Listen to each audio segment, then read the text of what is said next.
Hey guys, it's Jason here. Welcome back to the channel. Welcome to another video with the Tytphon. As you can see, we now have those KCRC shock towers front and rear, 6.5mm, 70-75.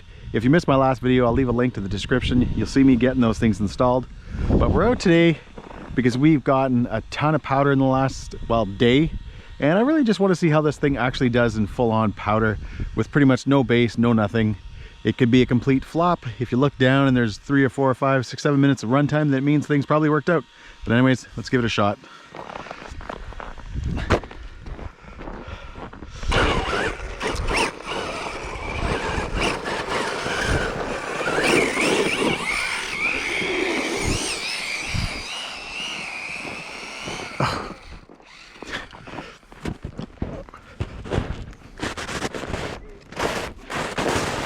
Okay.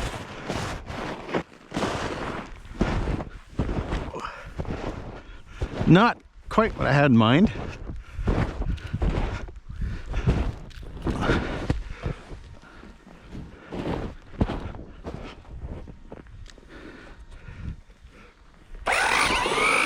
Nope.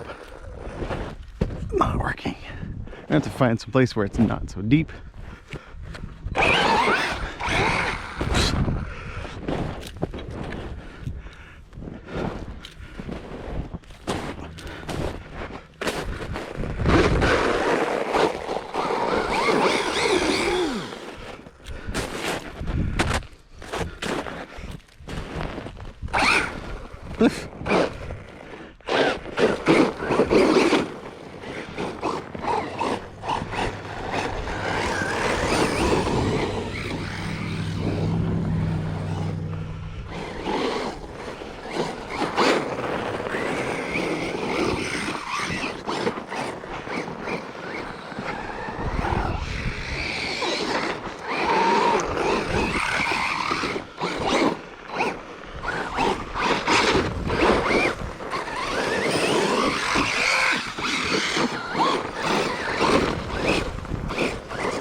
right, guys, we're home. We've got the buggy back on the bench. It's all cleaned up. It's all dried off.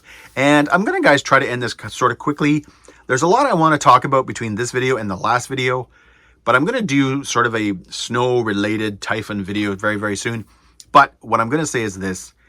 I absolutely love this vehicle. It was a fantastic purchase. It allows for so many different things, and I'm literally, guys, driving it in the winter on the snow where traction is always going to be an issue, and I'm loving it. It does everything so well, and even, guys, with the stock power, so running stock ESC, stock motor, it surprises you. You'll be out kind of ripping around and you'll sort of hook up in one spot and you're thinking, whoa, look at it go, and then all of a sudden it hooks up even harder and the front end comes up and it launches. It's just super fun. It's an enjoyable RC to drive, and it honestly, guys, reminds me of when I first got into RC. So the first time you get handed a controller or you bought one and you go out and you start driving it, and then you make, let's say, that next purchase of something that's a little bit more hardcore, something that's a little bit more faster. That's kind of what this reminds me of. You see me today doing the same thing over and over again. Up the bank, down the bank, up the bank, down the bank. Every once in a while, I find kind of a good spot where the snow is kind of packed down a little bit, or I threw snow from the banks down and I can kind of hook up a little bit, and then you see me doing that over and over again. I'm just having a lot of fun doing it. And it's unlike some vehicles where if I go out and if I'm not sending it and launching it as hard as I can off a jump or something like that, I don't have as much fun with it. That's not the case with this thing. You just really enjoy it because it does everything so well and it feels so good. I've got trucks that are not great handlers, but they're a lot of fun to drive because of that. The Tytphon is like, I don't know how to explain it. It does everything so well that you can push it even harder and you can have more fun. I don't know, guys. It's kind of a crazy thing because I've just really enjoyed this, giving it the wider stance, going with the Sandpaws, which, again, I can't say enough good things about, because even when I'm on the ice, that whole parking lot, guys, is ice underneath the little bits of snow. You probably saw that. We got a bunch of rain one day, like for the whole day, and then that night it dropped down to like -12, -13. So everything froze. So a lot of our parking lots are horrible right now. And this thing still sort of grips a little bit. Yeah, it needs, a little bit of snow here and there, but it still at least moves. I've been on parking lots like that and areas like that where they're all ice. And if you're running a normal paddle, it doesn't do as well. The Sandpaws at least kind of give you some traction. And the other thing, guys, with these as well is you can kind of back out of a lot of things. With your normal paddle, because the scoop is now going the wrong way when you back up, you kind of don't go anywhere. With these, you still have, even though the paddle itself is ribbed to come obviously forward, you still have something that's going to be digging in the snow when you try to back up. So they just work really, really well, guys. I don't know. I could go on and on forever about this, but what I'm going to do, guys, right now is I'm going to end the video because I'm going to do, like I mentioned, a recap just on snow driving in general, what I've learned the last couple of years, especially this year, trying that 3S Tytphon compared to the 6S Tytphon, paddles to the Sandpaws, all that kind of fun stuff. So on that note, guys, that is it. That is all. I hope you enjoyed this video. If you did, give me a big thumbs up. Please subscribe and have a great day.